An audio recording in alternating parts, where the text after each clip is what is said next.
오늘 본문은 주님의 십자가에서 마지막 돌아가시는 장면을 기록하고 있습니다. 그리고 그 다음에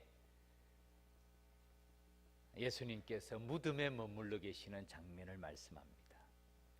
33절 제6시가 되매, 우리 시간으로 정오입니다. 12시입니다. 가장 밝을 때입니다. 온 땅에 어둠이 임하여 제9시까지 계속하더니 가장 밝을 정오에서부터 오후 3시까지 오히려 캄캄해졌다는 것을 말씀합니다. 가장 밝을 시간에 캄캄해진 것은 무슨 의미일까요? 하나님의 진노와 심판의 상징입니다. 예수님께서 짊어지신 그 죄에 대한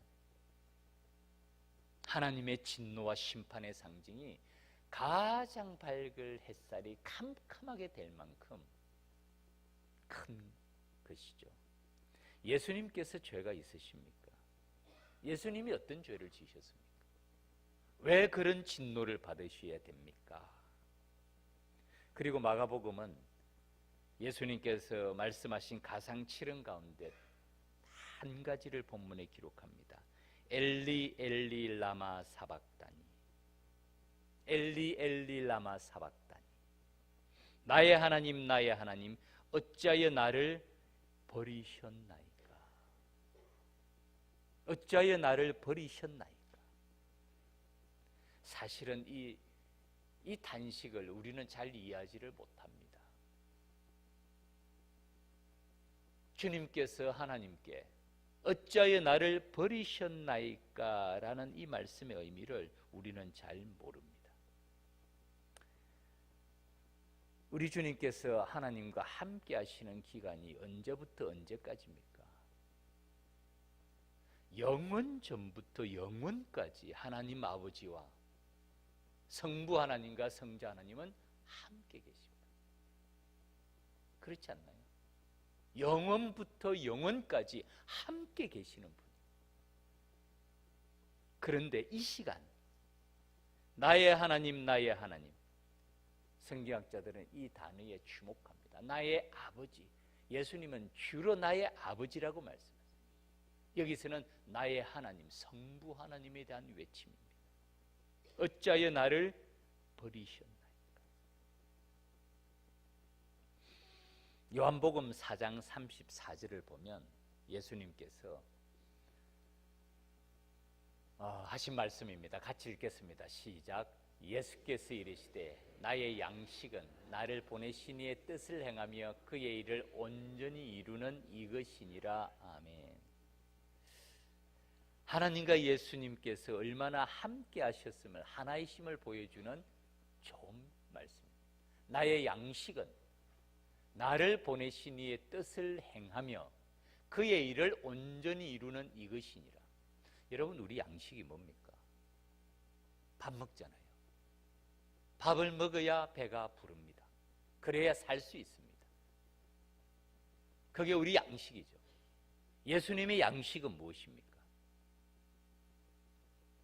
하나님의 뜻을 온전히 이루며 그의 일을 하는 것이. 하나님의 뜻을 온전히 이루며 나를 보내신 이의 뜻을 행하며 배가 부릅니까? 살 수 있습니까? 무슨 말입니까? 주님의 양식, 육신의 양식뿐만 아니라 영의 양식, 본인의 사명, 사실은 양식이 생명이죠. 그것은 하나님 아버지의 뜻을 이루며 자신을 보내신 이의 사명을 이루는 것이라. 육신의 필요와 영적인 필요에 대한 말씀입니다. 그만큼 주님의 사역과 하나님의 뜻은 하나라는 말씀이죠. 요한복음 8장 29절 말씀입니다. 같이 읽읍시다. 시작. 나를 보내신 이가 나와 함께 하시도다. 나는 항상 그가 기뻐하시는 일을 행함으로 나를 혼자 두지 아니하셨느니라. 아멘. 이 장면 좀 그대로 두시기 바랍니다. 나를 보내신 이가 나와 함께 하시도다. 주님을 보내신 이가 누굽니까? 하나님이시잖아요. 하나님과 항상 함께함이 예수님의 힘이었습니다. 나는 항상 그가 기뻐하는 일을 행함으로, 하나님의 뜻을 이루므로 나를 혼자 두지 아니하셨느니라. 예수님께서 온갖 멸시와 천대와 조롱과 고통을 당하시면서도 참으신 이유가 이겁니다. 나를 보내신 이가 나와 함께 하심이 그의 마음에 기쁨이요 능력이요 힘이었습니다. 그리고 주님께서 하신 사역의 모든 목적은 나는 항상 그가 기뻐하는 일을 행함으로 하나님의 뜻을 이루므로 나를 혼자 두지 아니하셨느니라. 항상 함께 하셨다는 말씀 아닙니까? 그런데 지금 이 시간 캄캄한 어둠이 온 땅에 임하면서 예수님께서 하신 말씀이 엘리 엘리 라마 사박다니, 나의 하나님 나의 하나님 어찌하여 나를 버리셨나이까. 이제는 더 이상 함께하지 아니하세요. 이제는 더 이상 혼자 두지 아니하셨느니라는 말씀이 아니라 분리가 되신 것이죠. 사실 우리는 죄에 대해서 좀 무감각합니다. 무감각해요. 죄를 잘 모르는 것 같아요. 저도 잘 모르고 우리도 잘 모르고 죄가 무엇인지, 그 죄에 대한 하나님의 진노가 무엇인지를 잘 모르는 것 같아요. 그래서 정말 죄를 밥 먹듯이 짓는다는 말이 맞는 것 같아요. 그럼에도 불구하고 우리가 죄인인 줄을 모릅니다.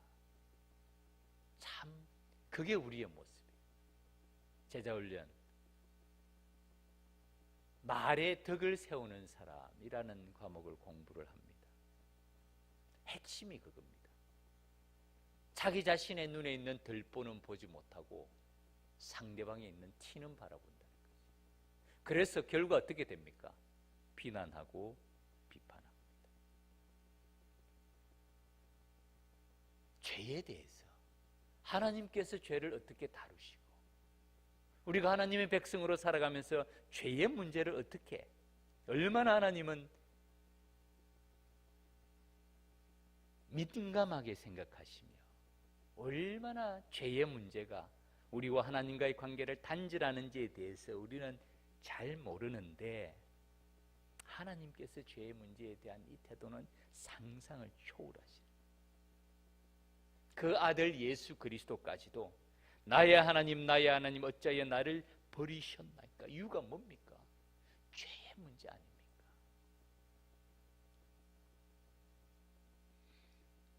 이 길을 가면서 주님께서는 십자가의 길을 열어놓으십니다. 이 죄의 문제를 해결하십니다. 그리고 그 십자가를 통해서 주님께 나아가는 길을 열어놓으셨습니다. 이것이 우리의 믿음입니다. 하나님을 아는 것과 믿는 것은 달라요. 예수 그리스도가 누군지를 아는 것과 예수 그리스도가 나의 주님이심을 믿습니다. 이건 완전히 다릅니다. 하나님을 아는 것으로 우리가 구원을 받을 수가 있습니까? 아니에요. 귀신들도 믿고 뜬다고 말씀하세요. 구원의 길은 무엇이죠? 하나님을, 예수 그리스도를, 십자가의 은혜를 믿는 길이에요. 믿는 길.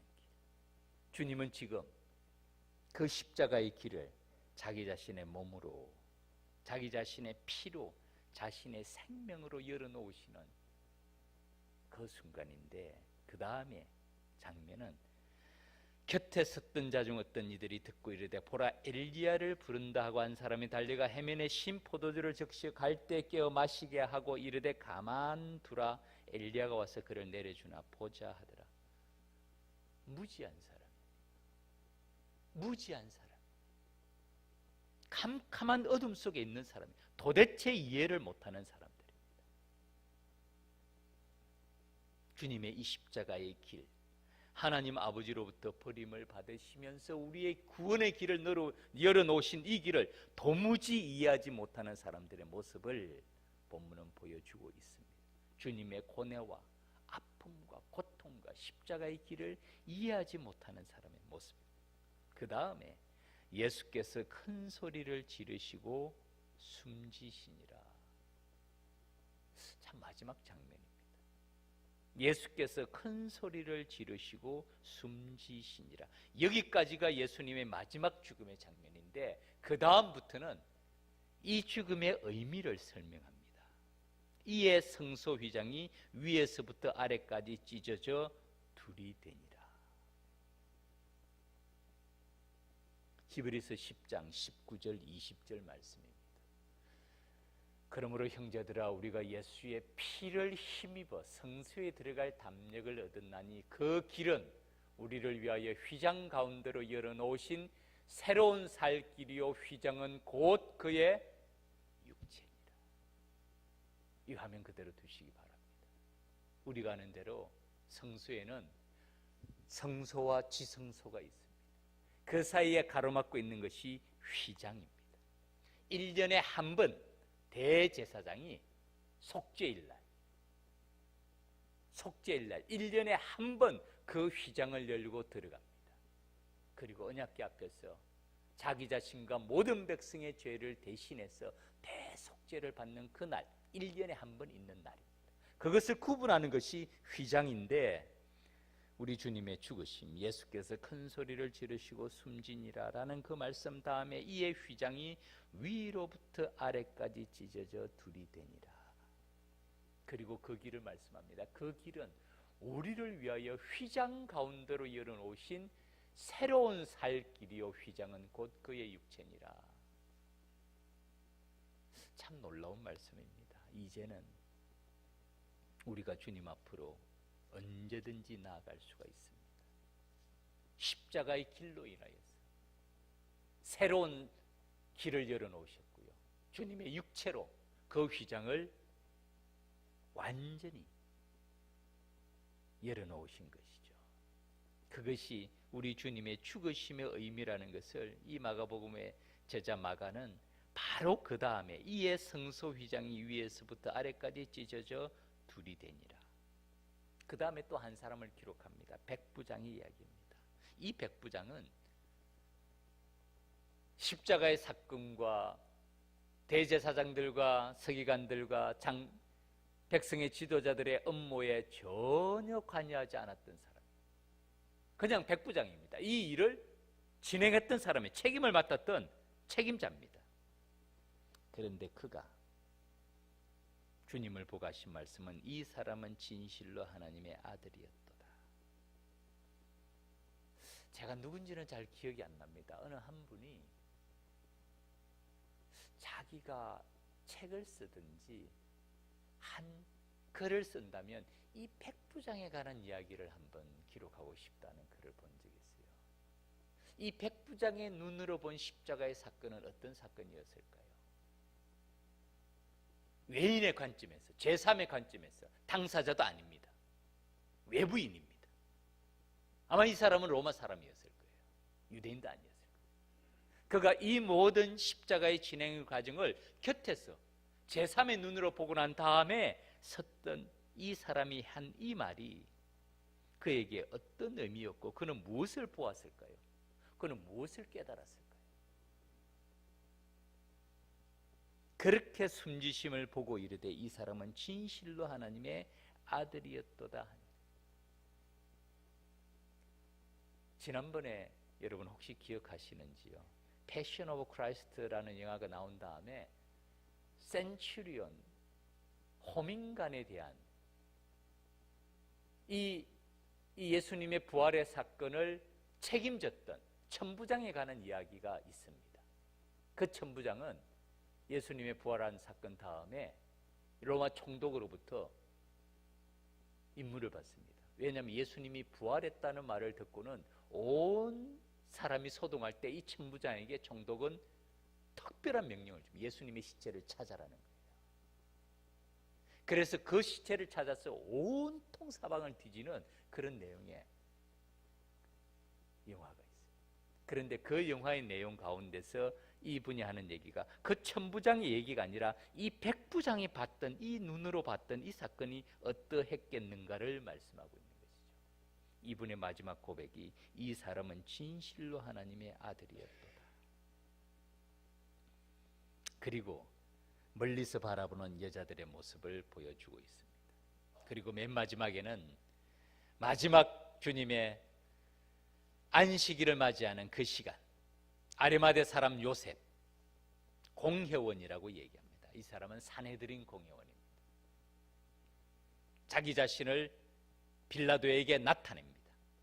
담대히 빌라도에게 들어가서 요청합니다. 예수의 시체를 달라고 말합니다. 사실은 이것은 우리가 아는 대로 매우 위험 부담이 큽니다. 지금 예수님께서는 유대인의 왕으로 정치적인 모함을 받아서 십자가형에 처해진 사람인데, 이 사람을 달라고 말하는 것은 자식이 자신의 정치적인 생명을 내놓는 거나 마찬가지입니다. 그리고 그는 예수를 세마포로에 싸서 무덤 속 바위 속에 판 무덤에 넣어두고 돌을 굴러 무덤 문에 놓습니다. 사진을 하나 보시죠. 그 당시 예수님 당시 있었던 무덤의 모습입니다.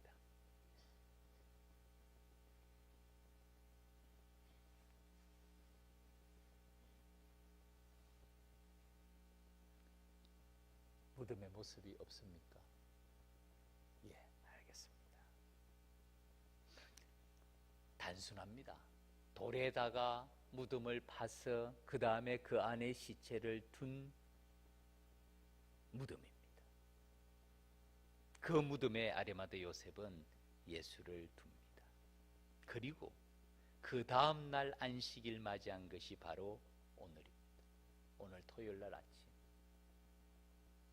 주님께서는 무덤에 계십니다. 사실은 이 토요일 하루 종일입니다. 금요일 날 저녁에 예수님이 돌아가시고 토요일 날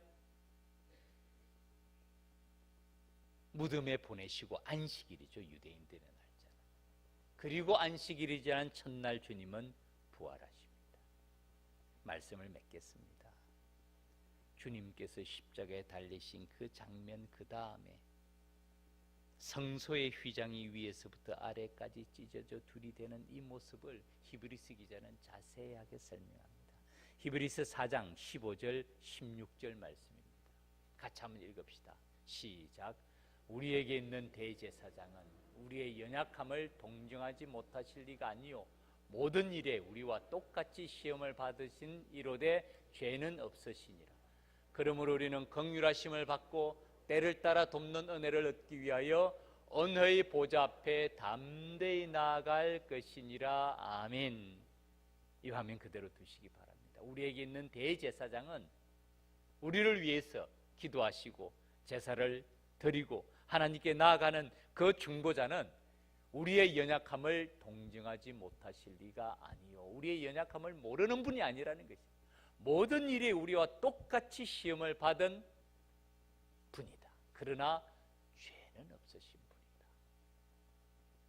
이제는 이 분을 믿고 그러므로 우리는 긍휼하심을 받고 때를 따라 돕는 은혜를 얻기 위하여 은혜의 보좌 앞에 담대히 나아갈 것이니라. 때를 따라 돕는 은혜를 얻기 위하여 어디로 나아가야 된다고요? 은혜의 보좌 앞에 담대히 나아갈 것이니라. 사랑하는 믿음의 가족 여러분, 때를 따라 돕는 은혜가 우리에게 필요하지 않습니까? 날마다 주님의 은혜가 필요하지 않나요? 날마다 십자가 앞에 나아가 우리 자신을 돌아보며 우리 주님의 은혜를 구하는 우리의 기도가 필요하지 않습니까? 우리가 긍휼하심을 받고 주님의 긍휼하심을 받고 때를 따라 돕는 은혜, 어떤 환경이든지 어떤 여건이든지 우리를 도우시는 주님의 은혜의 손길을 바라보고 그 앞에 나아가기 위하여서 은혜의 보좌 앞에 담대히 나아갈 것이라. 이제는 더 이상 주저할 필요도 없습니다. 이제는 더 이상 부끄러워할 필요도 없습니다. 담대한 마음으로 은혜의 보좌 앞에 나아가는 그 길을 열어놓으신 것이 십자가의 길이라는 것입니다. 십자가의 길, 그 길은 여러분 어떤 길입니까? 꽃길입니까? 영광의 길입니까? 칭찬의 길입니까? 찬란한 길입니까? 어떤 길입니까? 정말 주님의 십자가의 길은 고난의 길이고 고통의 길이고 아픔의 길이고 주님께서 완전히 자기 자신을 버리신 길입니다. 그 길을 통해서 우리 주님께서 우리에게 때를 따라 돕는 은혜를 얻기 위하여 은혜의 보좌 앞으로 담대히 나아갈 수 있는 길을 주님께서는 열어놓으신 것이죠. 이것이 십자가의 은혜입니다. 우리가 자주 부르는 찬양이 있죠. 보혈을 지나 아버지 품으로. 하나님 아버지께 나아가는 길이 어떤 길입니까? 반드시 주님의 보혈을 지나야 됩니다. 왜냐하면 그 보혈로 인해서 우리의 죄의 문제가, 하나님께 나아갈 수 있는 자격이 주어지는 것이죠. 주님의 보혈을 지나. 우리가 하는 이 찬양 같이 한번 부릅시다.